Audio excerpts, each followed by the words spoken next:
वो यस्तो गरिदिनुहुन्छ कि गाइस। अभी मैं गाली नहीं दे सकता। नहीं गाली नहीं देना। अब फैमिली देखती है, वरना मैं ऐसे गाली दूं, ऐसे गाली दूं ना, जिंदगी भर याद रखें ये बड़े भाई। Hello guys, welcome to my new blog. अनि आज चाहिँ यो अबे जल्दी बोल, कल सुबह पनवेल निकलना है। के गरिरहेछ, कहाँबाट आयो, कहाँ जाँदैछ, हिँडिरहेछ कि के गरिरहेछ भन्नु होला। आज चाहिँ नयाँ ब्लगको सुरुवातसँगै बिहानै साइकलिङ एक्सर्साइज सँगसँगै आज चाहिँ म जाँदैछु कलेजतर्फ सरस्वती पूजाको लागि। अब भन्नु होला कसरी के भन्नु होला। ल ठिक छ, अब म देखाउने छु हजुरहरूलाई के गर्दैछ, कहाँ जाँदैछ, कसरी जाँदैछ। ल यो फुल भिडियो हेरेर रमाइलो गर्नु होला। टाढा बाई बाई। काले भाइ अच्छा हमको सिखा रिया है। हात छोडेर हिरो पारामा साइकल चलाइरहेको छ। कालो भाइको फेरि बेग्लै छ पारा। ल गड ब्लेस है। एम्बुलेन्स भर्खरै को जानुभयो उहाँको लागि। के गर्नु, गाह्रो छ। उहाँको आयु अझै रहिरहोस्, उहाँको स्वास्थ्य लाभको शुभकामना उहाँलाई। ल अब हामी जाँदैछौँ कलेजतर्फ। यो चाहिँ तपाईँले देख्न सक्नुहुन्छ, यो डल्लु चौकी है। अब हामी जाँदैछौँ। फेरि काले भाइ सानमा होइन हात छोडेर दिइरहेछ। ल ठिक छ, केही छैन। धेरै पछि साइकल चलाउँदाखेरि अस्ति जाडो बिदा थियो 1 हप्ता जति। 1 हप्तापछि साइकल चलाउँदा त लास्ट थाक्ने यार, स्या हुने। तिग्रानी अलिअलि दुखिरहेको छ है गाइज। यस्तै छ काले भाइ चाहिँ। अब के गर्छ काले भाइले गर्दै गर्नु होला गाइज होइन। यस्तै छ। यो चाहिँ आयो हाम्रो डल्लु पुलतर्फ हामी छौँ नन स्टप। काले भाइले हात छोडिरहेको छ, तर यहाँ जामको कारणले हात समात परिसकेको छ।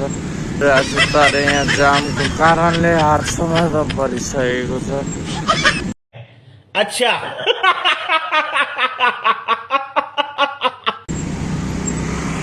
केही छैन, अझै ट्राई गरिरहेको छ काले भाइले। एक हातले साइकल चलाउन नि लास्ट गाह्रो रहेछ गाइज। हात देखाउनु पर्यो, ह्यान्डल कभर गर्नु पर्यो। लास्ट गाह्रो।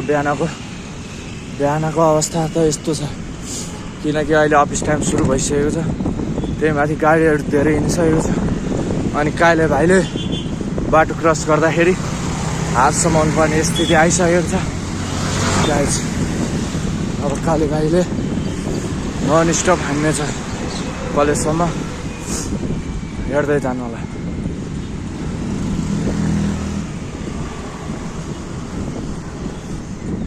सकेसम्म हान्नेछु। आफूले आफूलाई घमण्ड सोच्नु हुँदैन होइन। आफूले जस्तो अरू कसैले गर्न सक्दैन भनेर सोच्नु हुँदैन। सकेसम्म ट्राई गर्नेछु, नसके अर्कोचोटि ट्राई गर्नेछु। तर म सक्छु, म गर्छु, अरूभन्दा म ट्यालेन्ट छु भनेर कहिले पनि भन्नु हुँदैन है गाइज। यस्तै छ हाम्रो, यस्तै छ।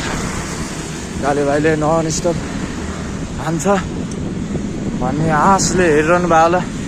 तपाईँहरूको आश म पुरा गर्नेछु। ल है त गाइज तर होइन साइकल चलाएर हिँड्न नि लास्ट रिक्स छ नि। किन भन्नु न, बाइकवालाहरूले गाडीवालाहरूले यस्तो हेरिदिन्छ नि होइन गाइज, पुरै छोड्दैन।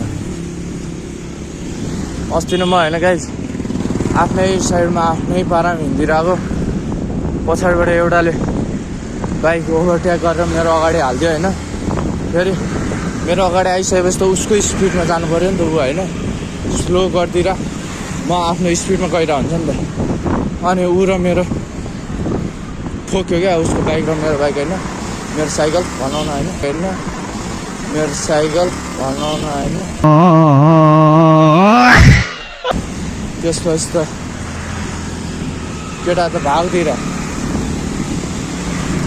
त्यतिखेर भेटेको भए के हुन्छ होला गाईहरूलाई थाहा छँदैछ अब माथिबाट जाउँ भने यस्तो प्याक छ होइन माथि त्यो पुलको बाटो म तलैबाट हाल्छु गाइज हाम्रो विष्णुमती पुल होला यस्तो छ हालत हामी अन्डरग्राउन्ड छिडिसकेको छौँ गाइज अझै हात छोडेर हानिरहेको छ काले भाइले अब रोड क्रस गर्न अलिकति गाह्रो हुन्छ काले भाइले हात समातिसकेको छ एउटा किन भन्नु न गाडीहरू धेरै हिँडिरहेको छ आफू पनि धेरै ओभर स्मार्ट भएर हिँड्नु हुँदैन आफूले जति सक्छ त्यति गर्नुपर्छ जबरजस्ती गऱ्यो भने हानि हुनसक्छ त्यसैले म सकेसम्म गर्न खोज्छु नसकेदेखि समातिहाल्छु ल है त गाइज अब हामी आइसकेको छौँ कालीमाटीतर्फ ऊ यस्तो गरिदिनुहुन्छ कि गाइज कौन है ये लोग कहाँ से आते हैं हेर्नु न स्वाटै आफ्नै साइडमा हिँडेर हुन्छ लुवात्तै आइदिनुहुन्छ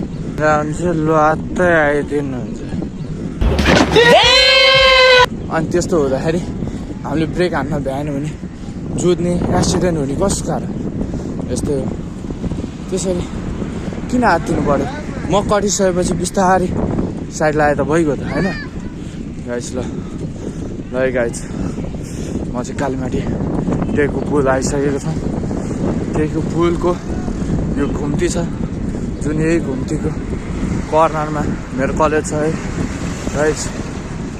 गाइज गाह्रो पऱ्यो अब side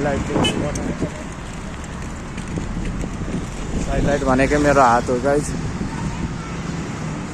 this is my college